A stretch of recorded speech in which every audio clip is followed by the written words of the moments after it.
Mrs. Cooper and I'm leading the curriculum in drama for this year. For Year 11s this year, we've got 3 components to complete for drama.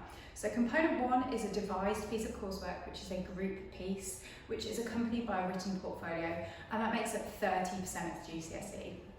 Component 2, which we'll be working on in the spring term, is a group exam piece, which is a script given to students that they rehearse and perform to us, which we film and then send to the exam board. Component 3 is a written exam, which will take place on the 9th of June, and there are 2 sections to this exam. So section A, which is focused on how we would stage Blood Brothers, and section B, which is a live theatre evaluation. Now this year, that live theatre evaluation is going to be based on a pre-recorded performance that the students will be able to watch in lessons, which hopefully means that students will be able to watch it more than once and really formulate a good answer before they sit that exam in June. So far, students have been working on section A of the written exam, so preparing answers for Blood Brothers, thinking about the text, the plot, the themes and how they would stage it, and revising key vocabulary that goes along with that, such as lighting, costume, staging vocabulary.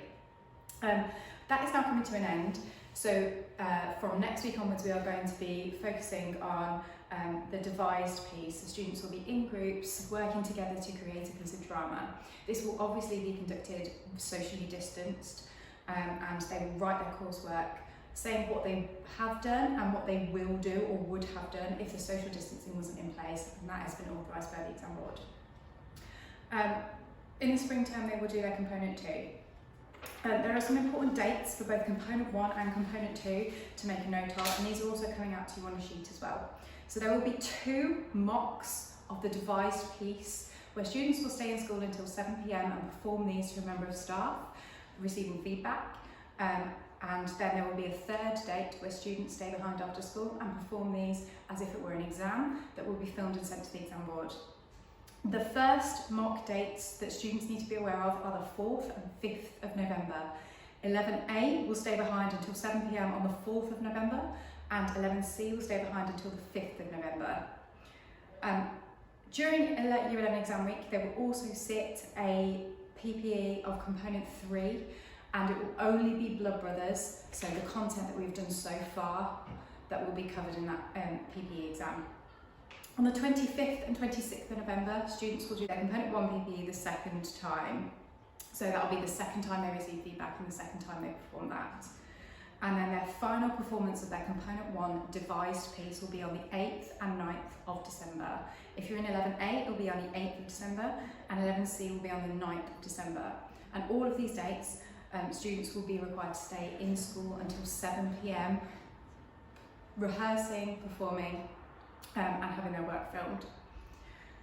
For component 2, their scripted piece, the key dates to remember are the 10th of February for 11A, where they will do their first PPE of component 2. The 11th of February, where 11C will do their first component 2 PPE.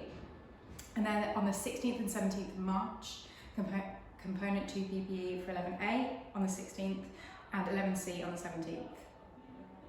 The final exam of the scripted piece will be on the 30th and 31st of March, and this will be during the school day.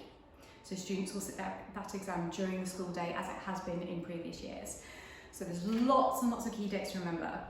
The main takeaways are all of these dates are coming home to you, and that the November PPE would just include Blood Brothers. There will be no evaluation of a live performance because we haven't yet studied that. So what can students do to prepare for all of these key components? Reading and rereading playtexts, so rereading Blood Brothers or watching it on YouTube. Anything you can do to revise the plot of Blood Brothers will help with the final exam. Learning lines in advance of the first mock dates, that counts whether it's the devised piece or the scripted piece. Completing all responses in books and the actions as directed by your teacher. Attending intervention sessions, so currently we have a plan for breakfast intervention sessions that students have been invited to attend, where we will look at things like the social historical context of Blood Brothers, which students need to access higher marks. Some students have been invited to stay behind after school as well to revise things like the plot and themes of Blood Brothers in preparation for that November PPE.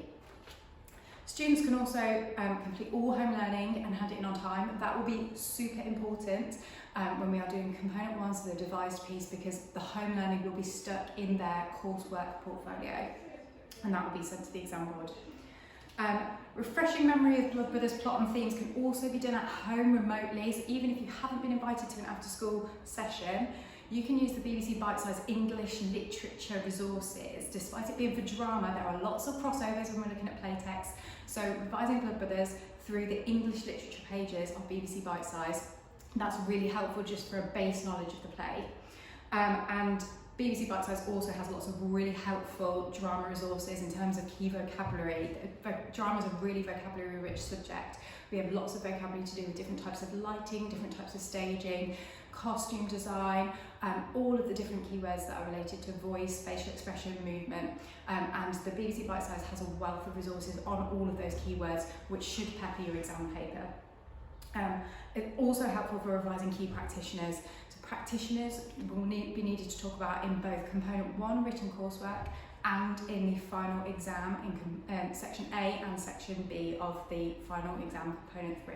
So yes, using those extra resources. The example we do is OCR, so if students would like to complete past papers, that will also be really helpful for them, and we are obviously happy to look at any past papers that students complete at home in their own time.